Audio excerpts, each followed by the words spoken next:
তুমি পড়াশোনা করবে? হ্যাঁ। হ্যাঁ, পড়াশোনা করতে চাও? হ্যাঁ। তাহলে তুমি লিখতে চাও না কেন?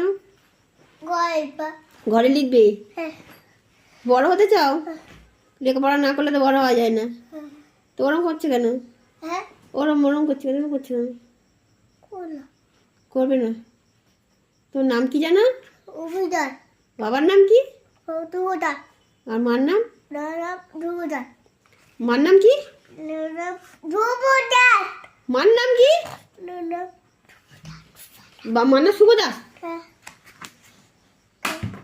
বল, এবার বলো বাড়ি কোথায়? বাই কোয়ালি। পোস্ট অফিস কোথায়? বাই। পোস্ট অফিস বাড়ি? হ্যাঁ। ভালো তো, আর কোথাও যেতে হবে না, তোর বাড়িতে সবাই চলে আসে। হ্যাঁ, হ্যাঁ। পোস্ট অফিস কোথায় জানো বলো, ঠিক করে বলো। তো বাই। পোস্ট অফিস বাড়ি? হ্যাঁ। তুই দেখছি গরুই তুই। হ্যাঁ।